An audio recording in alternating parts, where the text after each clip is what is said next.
Good day, this is JNN Weekday News. I'm Lafine Wigan. Here now are the top stories. Employees of the RGR Communications Group are today in mourning as one of our own, a sales representative and a businessman, were found dead yesterday at a residence in Red Hill, St. Andrew.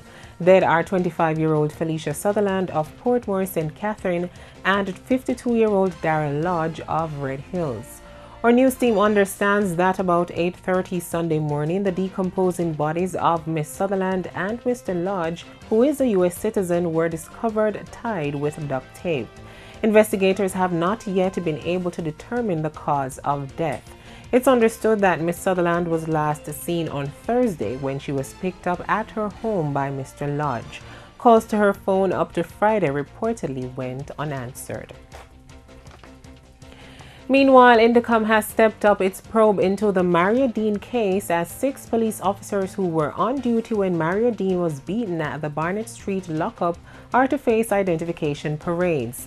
Indicom and the Inspectorate of the Jamaica Constabulary Force are trying to determine whether the cops violated force policy by failing to act while Mr. Dean was being beaten. Indicom is probing alleged misconduct and negligence on the part of the officers who were suspended last month. The agency is also investigating whether a female corporal who refused to process Mr. Dean's bail after he made a comment about police officers should be charged. The ID parades are to take place as soon as the agency receives the autopsy report. Health Minister Dr. Fenton Ferguson has rejected claims by the Jamaica Labour Party JLP that the government has been lacking in its response to the increase in local cases of the chikungunya virus.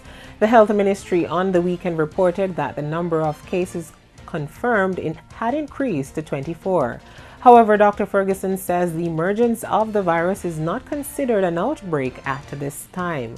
He says there is a public education program to alert persons to the symptoms.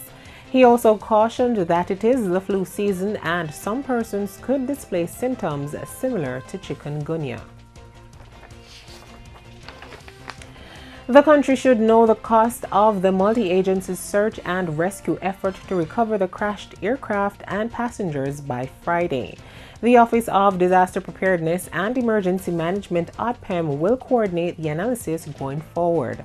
Acting Director General of ODPEM Richard Thompson says there will be a debriefing with all the agencies involved this week. This will give a clearer picture of the actual cost of the 3-day search effort. The search for the missing plane and passengers, American real estate developer Lawrence Glazer and his wife Jane, was called off last night. The aircraft crashed off the coast of Portland on Friday. News now in sports. Although former 100-meter world record holder Asafa Powell won his heat, he had to settle for second place overall at the World Challenge meet in Rieti, Italy on Sunday. The Olympic sprint relay gold medalist posted a 9.90 seconds to win his heat ahead of Femi Ogunode of Qatar, who clocked a personal best 10.05. American Justin Gatlin maintained his dominance with an impressive 9.83 seconds to win heat and the overall event. Nesta Carter was second in 10.07 seconds, while fellow athletes Jacques Harvey clocked 10.17 seconds for fourth and Rashid Dyer 10.21 for sixth. Carrie Russell sped to a season best of 11.10 seconds to win the women's 100 meters ahead of Jessica Young of the USA 11.13. Stephanie Ann McPherson claimed a victory in the 400 meters in 50.38 seconds ahead of compatriot Christine Day 51.08. And those were the headlines for this hour. You can watch or live stream at JamaicaNewsNetwork.com. I'm Lafine Wigan, and this is JNN News Worth Watching.